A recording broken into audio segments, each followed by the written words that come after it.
Advocate आकाश शिवाजी आढाव, राहणार नागेश्वर नगर, फलटण. सध्या सातारा आणि फलटण या कोर्टामध्ये वकिलीची प्रॅक्टिस करत आहे. याशिवाय माझं यापूर्वी 2017मध्ये एक पुस्तक प्रकाशित झालं होतं. सायकल नावाचा विषय हाताळला होता. त्यानंतर बराच खंड वगैरे पडला असेल, बऱ्याच घडामोडी झाल्या. त्याच वेळेस एक विषय हातात घेतला होता की बाबा आपल्याला प्रेमावर लिहायचं. मग प्रेमावर लिहायचं म्हणलं हा खूप व्यापक विषय आहे. त्यामुळे यातला एक वेगळा अँगलनं म्हणजे आपल्याला जेवढं मला त्यात कॅप्चर करता येईल की बाबा माझ्या विषयाच्या अनुषंगाने जे काय पॉईंट्स असतील मी लिहून ठेवत होतो किंवा जगण्यातून अनुभवातून काय गोष्टी समजत होत्या की बाबा आपल्याला हे द्यायचं आहे. त्यासोबत आयुष्यात चांगली माणसं भेटली, चांगल्या पुस्तकांच्या सहवासात राहिलो, चांगल्या अनुभवी लोकांच्या प्रतिक्रिया वगैरे त्यांच्यात बसणं उठणं त्यातूनही खूप काही शिकायला मिळालं.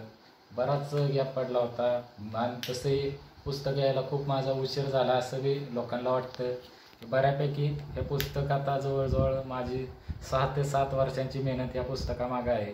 त्यासाठी कारण माझं फक्त एकच होतं की बाबा जे काय द्यायचं आहे ते आपल्या वाचकांना पोषक असं द्यायचं आहे मला. आणि त्यासाठी मी भरपूर अभ्यास म्हणजे पूर्णपणे अभ्यास, एक विषय जर घेतला तर त्याच्या मुळापर्यंत जायचं नाही तर घ्यायचंच नाही असं माझं एक हेतू असतो.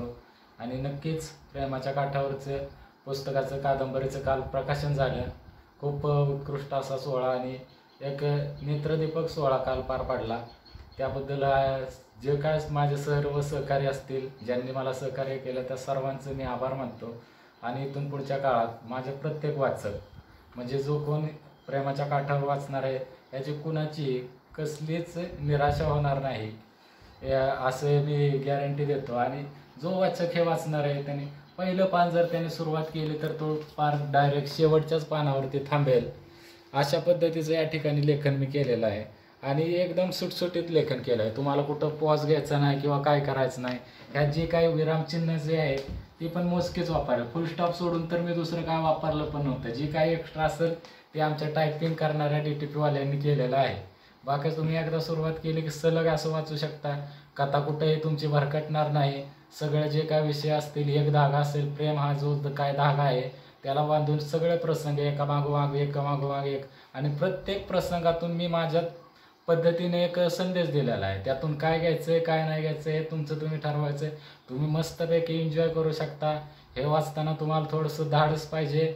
याशिवाय तुम्हाला एक वेगळं विश्वात जर जायचं असेल तर तुम्हाला तुमची जी काय वैयक्तिक ओळख असेल, जे काय समाजाचं बंधन असेल, जे काय चाकोरी असेल त्याच्या थोडंसं बाहेर जावं लागेल. कारण माझं लिखाण काय बंदिस्त नाही किंवा कुठल्याही चौकटीत राहणार नाही. माझं लिखाण हे ओपन आहे आणि जे वास्तव आहे तेच आहे. बाकी वेगळं असं ज्यात काय नाही, आक्षेपार्ह काय असणार नाही असे मी गॅरंटी देतो. वाचकांना यातली भाषा थोडीशी जड जाऊ शकते किंवा आवडूही शकते किंवा काय असतं तो प्रत्येक सर्वस्व जबाबदारी वाचकाची राहील.